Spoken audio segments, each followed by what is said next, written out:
We are going live. Hello. Giving everybody a moment or so to join. Hello, welcome to my 90 days of daily lives, Monday through Friday at noon Pacific time. Although if you're watching this after the fact, welcome to whatever day it is for you. The reason I'm doing this is first and foremost is to be committed to following through on actually sharing all of these things I've learned over the years running Ladies Get Paid. I also think we deserve a moment to just take a damn break / procrastinate. So thanks for procrastinating with me. So today's lesson is about being a recovering workaholic. Yes, and that is actually a real term.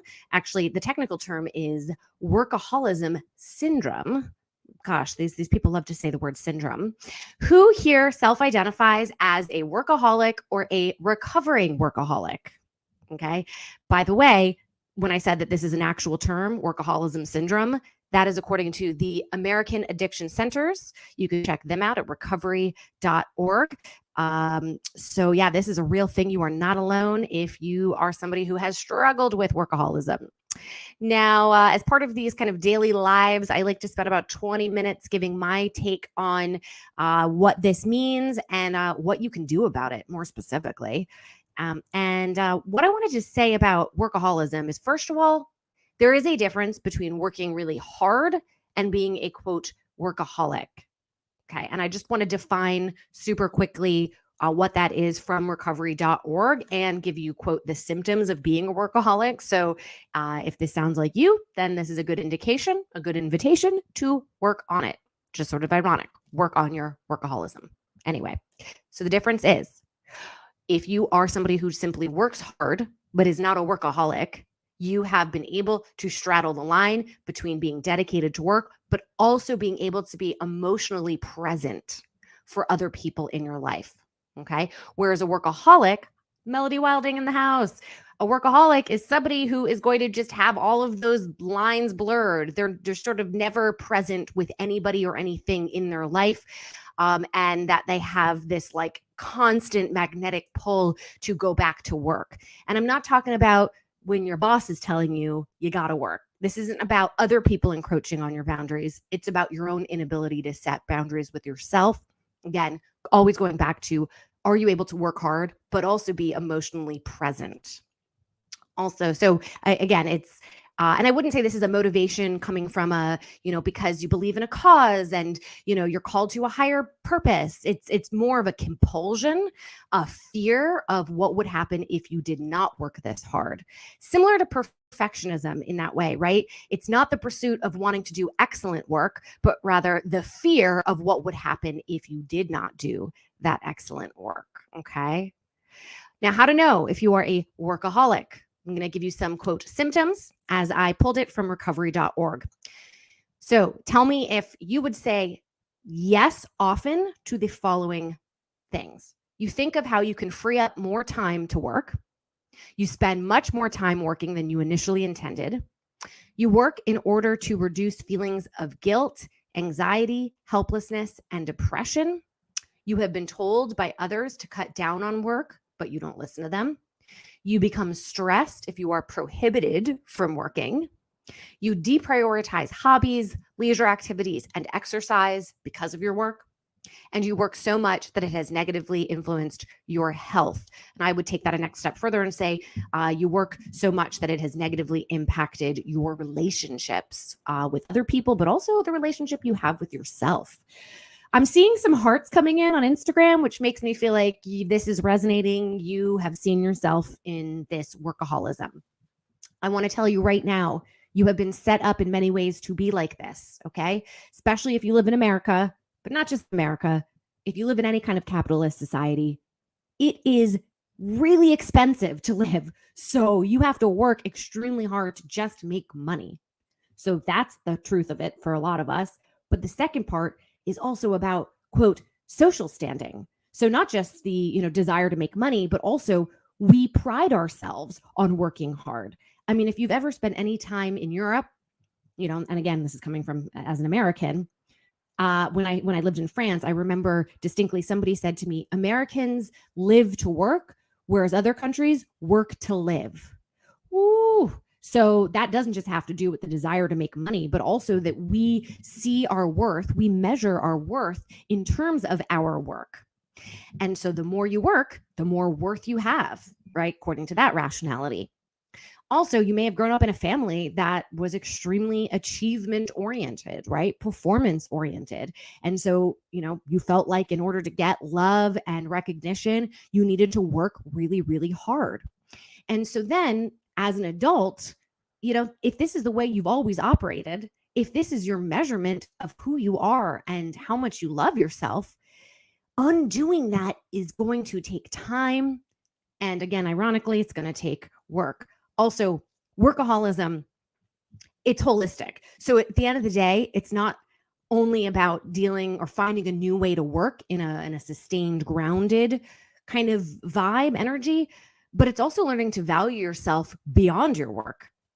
And I'm going to go into some tangible takeaways in just a moment. I do want to share kind of my workaholism story. I encourage you all, if you want to just comment and share your own. I know that always helps people, feel like they're not alone, and that goes a long way. But I'll tell you, the first time that I had a serious aha moment that I was a workaholic was when I left my marriage and got into a new relationship. And in this new relationship, this person, well, it was Ashley, she really knew how to relax. And all my previous relationships before, I was with fellow workaholics. I'm curious, for those of you who are also, quote, workaholics, are you in relationships with people who balance you or who also mirror you? And for me previously, I'm an entrepreneur. My first husband, he was an entrepreneur. We worked obsessively. I never thought to question why. Of course, I believed in what I was doing, so that's why I was working hard. But I never asked myself, am I working this hard as a way of avoiding something? And that something being that it wasn't the best relationship for me. So when I get into this new relationship with Ashley, she knows how to take a break. She works hard, but also closes her laptop and relaxes. And I'll never forget, there was a moment where she turned to me. We were sitting next to each other on our laptops, and she said, I hope you don't consider this quality time. And I realized, oh my gosh, I did. To me, spending time with my partner, that meant sitting next to her doing work. Quality time, though. So it took another person, another relationship who had a healthier relationship with money. A healthier relationship with work that opened my eyes to start asking questions of myself. Why do I work this hard all the time? Okay, again, I believe in what I'm doing. Am I avoiding something? So that was huge. That actually was a huge topic in therapy. I would feel very frustrated because typically it was 6 a.m. I would wake up and start working. And if I didn't work at that level with that kind of energy, if I wasn't super focused, that was my standard of success. And so if I didn't do that, I felt like I had a shit day, right? I was living in a very binary existence.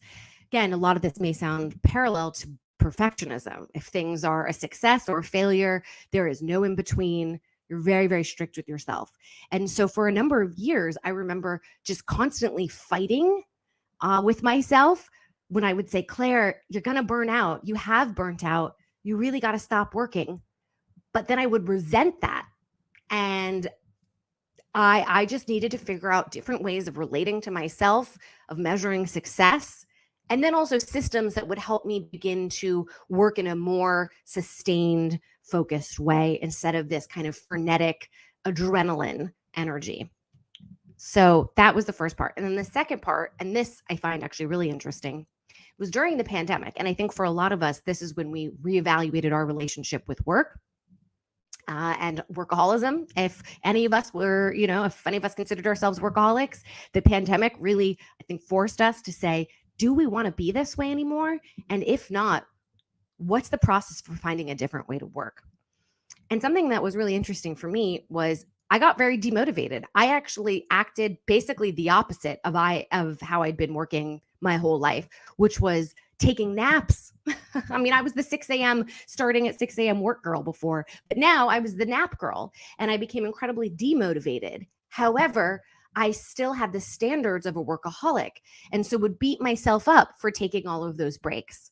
Or it'd be on a weekend, trying to, just be in the moment, but feeling that magnetic pull towards, if you're not working, you're not, you're not doing a good job in life. So that was the shitty part, is I was still kind of acting like a workaholic, but without the work product, because I was also extremely burnt out. All right, so that's all of the bad news. Here's the good news of what to do. First and foremost, recognize that this is going to take a long time, and it's going to require deep digging, deep excavation, first to your past of where the heck did this belief come from? Yes, culturally and socially, but also messages that you were given by your family or by your community. If you want to explore more about that, there's a fantastic book I recommend called Can't Even: How Millennials Became the Burnout Generation. This is by a fantastic journalist, writer named Anne Helen Peterson. Highly recommend this book, okay? So digging into your past of where did this belief, where did this kind of allegiance to workaholism come from? First step. Next, I would thank yourself for where it's gotten you. You wouldn't hold on to it if it wasn't working for you in some capacity. But if you're going to really commit to making change, you have to be brutally honest with yourself about what the consequences have been for you. So maybe short term, right? Being a workaholic, that's worked. Long term, of course, it's burnout. That's the obvious one. But I also think if you've been such a workaholic, probably means you're not paying attention to the nuances of who you are. You're so focused on just work that you're not listening to your intuition. Or maybe you've got certain inklings of curiosities, right, about other things. Maybe your values are shifting. Maybe there's certain aspects of yourself that if you paid attention to them and developed them, you would be much happier in life. But again, if you are just so focused on work, you're going to miss out on that. Okay.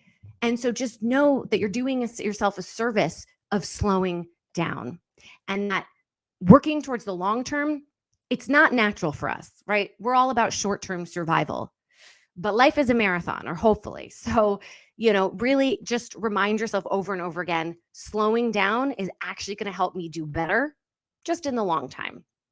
Also notice if there are certain conditions that you tend to put yourself in or create for yourself that get you amped up.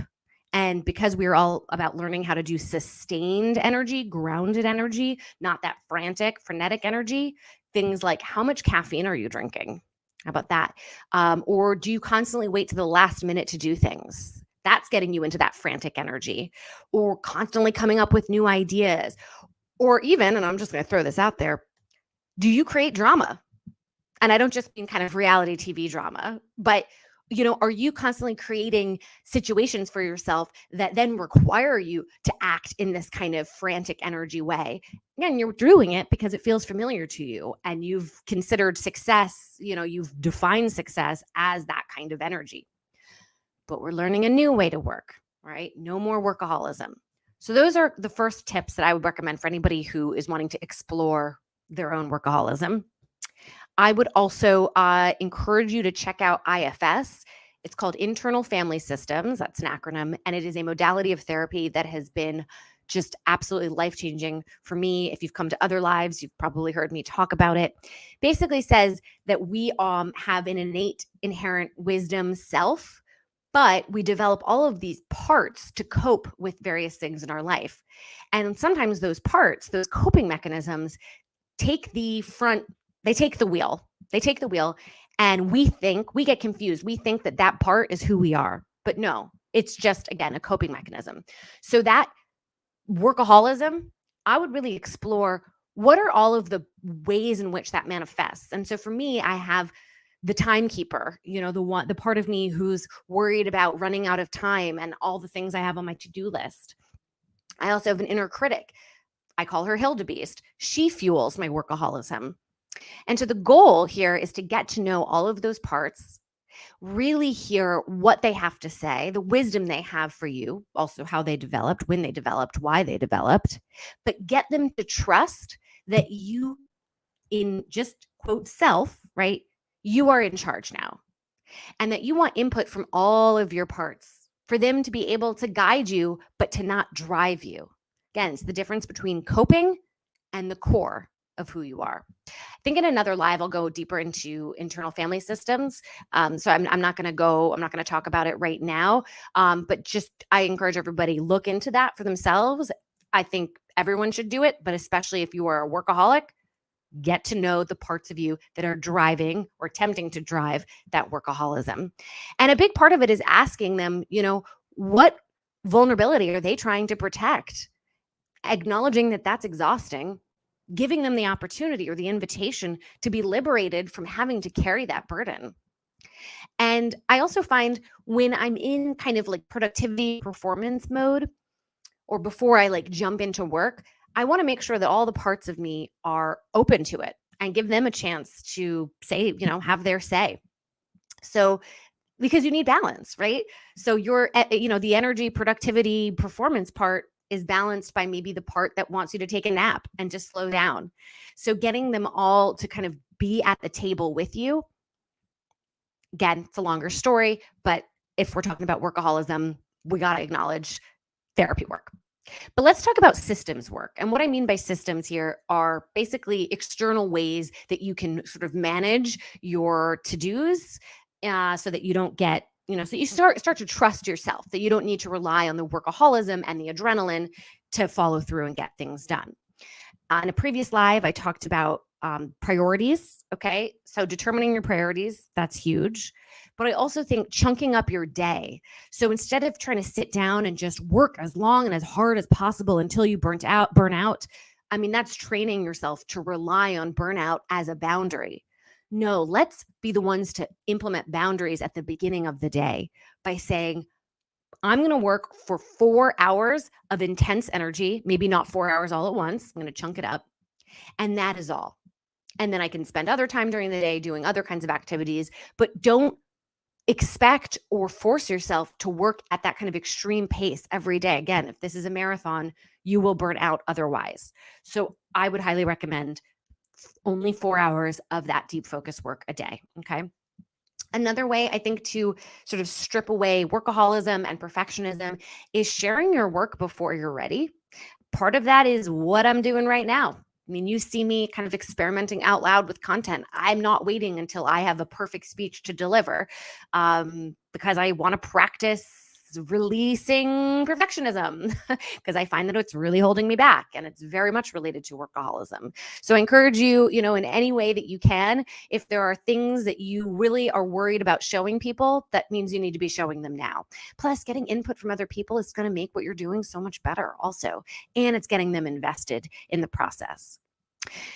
But here's the other part is, unless I was working extremely hard at that kind of frantic energy, I just didn't celebrate myself. It was, again, that binary way of looking at work and success. So I have to really track everything that I do so that I can have a log, a record of the fact that I've done a lot. And even if it wasn't done in a frantic way, I still accomplished stuff. Hit in the house. We're talking about workaholism. So, just start tracking all of your work. And then at the end of the day, look at it and say, I want to celebrate the fact that I did my work differently, that I didn't force myself to work until I burnt out, or I chunked up my time. I mean, really what I'm saying is you're learning how to celebrate the process, the experimentation of working differently, instead of only celebrating when you have a win. I also shut my laptop and I do a dance. Okay. You have to celebrate not working as well. You have to celebrate the times where you were able to power through, the pull of workaholism and just be mindful and be present. Again, if by the definition on recovery.org of workaholism is your inability to be emotionally present, for the times that you are, celebrate that. That is huge, huge progress. Also, I know that we all are looking at our days of this is like where we need to focus. I actually think we need to really be focusing on our sleep. Until we get our sleep in place, everything else is just going to be harder. Again, life is a marathon. So I would spend some focus, some energy here of how you can really improve the quality of your sleep and really practice celebrating that if you didn't leave your phone in your room, or, you gave yourself 2 hours of buffer time before you went to sleep, when you didn't check your phone.